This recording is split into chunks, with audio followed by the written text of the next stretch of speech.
सुनो, मैं तुम्हें एक थ्योरी बताने वाला हूँ और मैं चाहता हूँ कि तुम इस थ्योरी को सीरियसली लो, क्योंकि कुछ रियल साइंटिस्ट भी इसे सीरियसली लेते हैं। थ्योरी है, यूनिवर्स एक डार्क फॉरेस्ट है। रात को पूरा अंधेरा, कोई लाइट नहीं, कोई आवाज नहीं, हर तरफ पेड़ है, शैडोज है। और उस जंगल में हंटर्स छुपे हुए हैं साइलेंटली। कोई एक दूसरे को नहीं दे सकता, सिर्फ सब जानते हैं कि बाकी भी है यहाँ कहीं ना कहीं छुपे हुए हैं। एक हंटर उस जंगल में ध्यान से स्लोली साइलेंटली मूव करता है, और अगर उसे कभी किसी और की प्रेजेंस का पता चले, कोई और हंटर, कोई और सिविलाइजेशन, तो वो एक काम करता है, सिर्फ एक, वो फायर करता है पहले, बिना पूछे, बिना वेरीफाई किए, क्योंकि एक सेकंड की देरी भी उसकी अपनी एग्जिस्टेंस खत्म कर सकती है। और इस थ्योरी के मुताबिक, यानी यूनिवर्स में जो हो रहा है बिलियंस ऑफ ईयर से, इस थ्योरी का नाम है द डार्क फॉरेस्ट हाइपोथेसिस। और इस थ्योरी के बारे में सबसे टेरिफाइंग बात यही है, हम पहले से ही उस जंगल में चिल्ला रहे हैं, डेकेड से। पहले मैं तुम्हें एक आदमी के बारे में बताना चाहता हूँ, ली शिशिन, चाइनीज राइटर, एक पावर प्लांट में कंप्यूटर इंजीनियर था। रेगुलर जॉब, रेगुलर लाइफ, रात को लिखा करता था। और 2008 में उन्होंने एक नोवेल पब्लिश किया जिसका नाम था द थ्री बॉडी प्रॉब्लम। ये चाइनीज साइंस फिक्शन थी और पहले सिर्फ चाइना में जानी जाती थी। फिर उस नोवेल का इंग्लिश ट्रांसलेशन हुआ 2014 में, और 2015 में इस नोवेल के इंग्लिश ट्रांसलेशन को साइंस फिक्शन का सबसे प्रेस्टिजियस अवार्ड मिला, ह्यूगो अवार्ड। ये पहली बार था कि किसी एशियन नोवेल को ये अवार्ड मिला था। अभी दुनिया ने नोटिस किया, बराक ओबामा ने इस ट्रायोलॉजी को पब्लिकली रिकमेंड किया, मार्क जकरबर्ग ने इसे अपनी रीडिंग लिस्ट में डाला, नेटफ्लिक्स ने एक बड़ी सीरीज बनाई इस पे। पर जो बात ट्रूली एक्स्ट्रा ऑर्डिनरी है वो ये नहीं है कि चाइनीज इंजीनियर का नोवेल इंटरनेशनली फेमस हुआ। जो बात ट्रूली एक्स्ट्रा ऑर्डिनरी है वो ये है कि इस नोवेल में जो थ्योरी है, द डार्क फॉरेस्ट थ्योरी, वो सब एक्चुअल साइंटिस्ट के बीच सीरियसली डिस्कस होती है, एस्ट्रोफिजिक्स कॉन्फ्रेंस में, एकेडमिक जर्नल्स में। क्योंकि ये सिर्फ साइंस फिक्शन नहीं है, ये एक लॉजिकल एक्सप्लेनेशन लगती है एक सवाल का जो साइंस सोल्व नहीं कर पाई, वेयर इज एवरीबॉडी। तो डार्क फॉरेस्ट थ्योरी एक्चुअली कहती क्या है?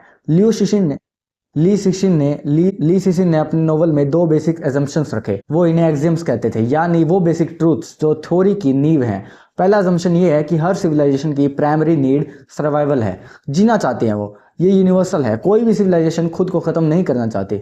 दूसरा एजम्पशन है, यूनिवर्स में रिसोर्सेज लिमिटेड है, मैटर लिमिटेड है, एनर्जी लिमिटेड है, और सिविलाइजेशंस वो एक्सपेंड करती रहती है, टाइम के साथ ज्यादा रिसोर्सेज चाहिए होती हैं, ज्यादा से ज्यादा। अब इन दोनों एजम्पशंस में एक कंक्लूजन निकलता है कि सभी सिविलाइजेशंस अल्टीमेटली एक दूसरे के कंपिटिटर्स हैं, कभी ना कभी रिसोर्सेज के लिए। अब यहाँ से डार्क फॉरेस्ट थ्योरी का कोर आइडिया आता है, जिसे ऑथर चेन ऑफ सस्पिशन कहते हैं। सोचते हैं कि तुम स्पेस में हो, तुम्हें सडनली पता चलता है कि कोई और सिविलाइजेशन है कहीं दूर, तुम उन्हें जानते नहीं, उनके इंटेंशंस नहीं जानते, उनकी टेक्नोलॉजी नहीं जानते। तुम दो पॉसिबिलिटीज कंसिडर कर सकते हो।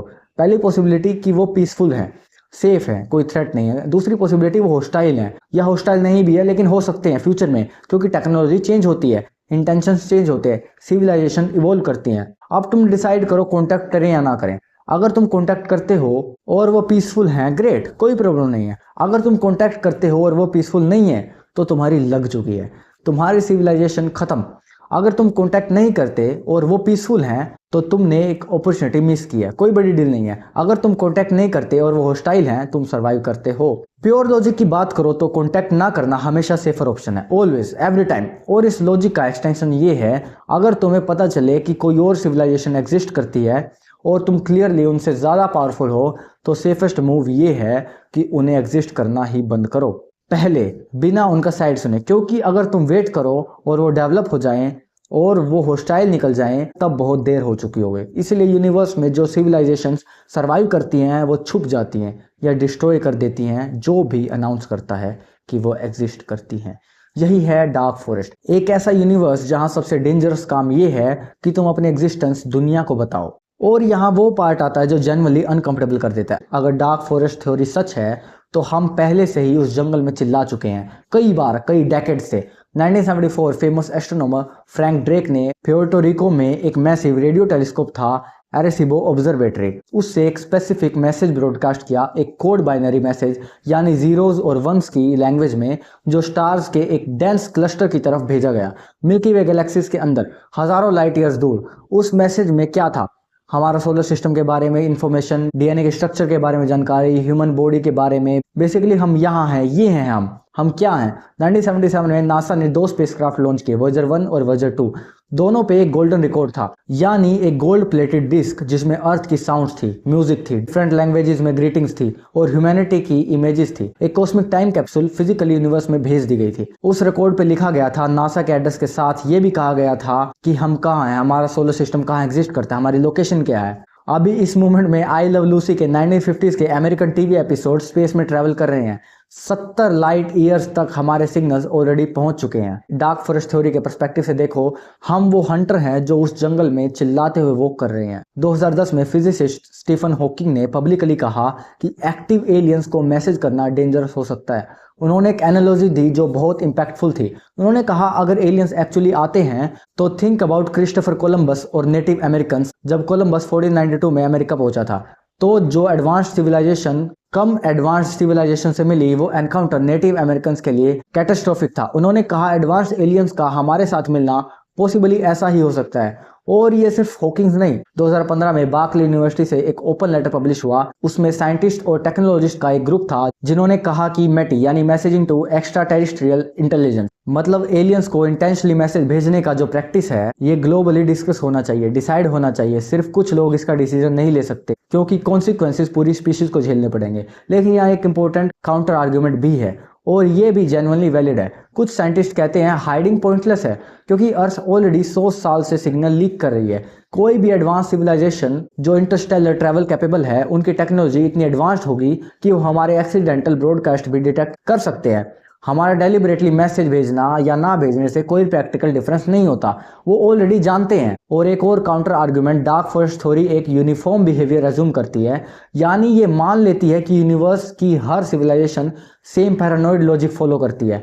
पर रियल वर्ल्ड में डाइवर्सिटी होती है, हर स्पीशीज एग्जैक्टली सेम डिसीजन नहीं लेती।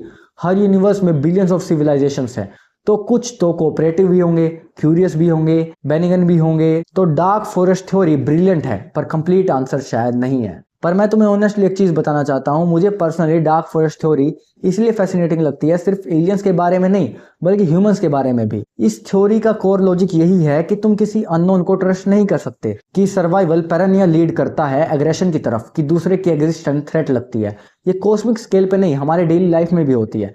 कंट्रीज ऐसे बिहेव करती हैं, डिफेंसिव और सस्पिशन, इवन जब दोनों साइड्स के लिए कोऑपरेशन बेटर होता है। इंडिविजुअल्स ऐसे बिहेव करते हैं, गार्ड करते हैं वॉल्स बना के, इवन जब वल्नरेबिलिटी एक्चुअली कनेक्ट करती हैं। ली सिशिन ने अपने इंटरव्यू में एक बार कहा था कि वो इस थ्योरी के लिए जेन्युइनली स्केर्ड हैं कि अगर ये सच निकला तो हमारा कोई फ्यूचर नहीं है, क्योंकि हम भी उस जंगल का हिस्सा हैं। और एक और अनकंफर्टेबल ट्रूथ, ल्यू सिशिन ने ओपनली कहा कि उन्होंने ये थ्योरी पार्शली अपनी खुद की हिस्ट्री से इंस्पायर की है। वो कल्चर रिवॉल्यूशन के चाइना में पले बड़े हैं, एक ऐसा पीरियड जब सिर्फ अपनी एग्जिस्टेंस अनाउंस करना, सिर्फ अलग सोचना डिस्ट्रॉय करने के लिए काफी है। डार्क फॉरेस्ट एक एलियन थ्योरी नहीं है सिर्फ, ये ह्यूमन हिस्ट्री का एक कॉस्मिक मेटाफर भी है। तो मैं नहीं जानता कि डार्क फॉरेस्ट थ्योरी सच है या नहीं है, एक्चुअली कोई नहीं जानता। यही तो प्रॉब्लम है ना, इस सवाल का जवाब हम तब तक नहीं दे सकते, हम नहीं जान सकते जब तक कोई कॉन्टैक्ट ना हो। और अगर डार्क फॉरेस्ट सच है तो कॉन्टैक्ट होने का मतलब ऑलरेडी बहुत लेट हो जाना है। जो मुझे इस थ्योरी में सबसे ज्यादा हॉन्ट करती है वो चीज ये है कि अगर यूनिवर्स एक्चुअली ऐसे काम करता है तो कॉस्मिक साइलेंस, वो एब्सेंस ऑफ एलियन कॉन्टैक्ट जिसे हम फर्मी पैराडॉक्स कहते हैं, वो गुड न्यूज नहीं है, वो सर्वाइवल स्ट्रेटजी है सबकी, इंक्लूडिंग उस सिविलाइजेशन की जो शायद अभी हमें सुन रही है। और अगर ये थ्योरी सच नहीं भी है तो भी एक सवाल रिमेन करता है, हम यूनिवर्स में कुछ चीजें भेज चुके हैं जो वापस नहीं आ सकते। एरेसिबो मैसेज तब भी ट्रैवल कर रहा है, वॉयेजर के गोल्डन रिकॉर्ड्स तब भी ड्रिफ्ट कर रहे हैं, हमारे 100 साल के ब्रॉडकास्ट तब भी एक्सपेंड हो रहे हैं लाइट की स्पीड से। हम पहले से ही अनाउंस कर चुके हैं, अब सिर्फ ये डिसाइड करना बाकी है कि इस जंगल में शाउट करते रहना चाहिए या क्वाइटली लिसन करना चाहिए। और ये डिसीजन टेक्निकली किसी ने भी हमारे साथ पूछ के नहीं लिया है। अगर इस वीडियो ने तुम्हें जेन्युइनली अनकंफर्टेबल किया, गुड, यही फील होना चाहिए था, तो शेयर करो इस वीडियो को किसी ऐसे इंसान के साथ जो सोचता है space exploration always safer option है और हार्मलेस है। तो मिलते हैं नेक्स्ट वीडियो में, तब तक के लिए सोचते रहो और फिलोसफी की दुनिया में खो जाओ। Bye bye, thank you.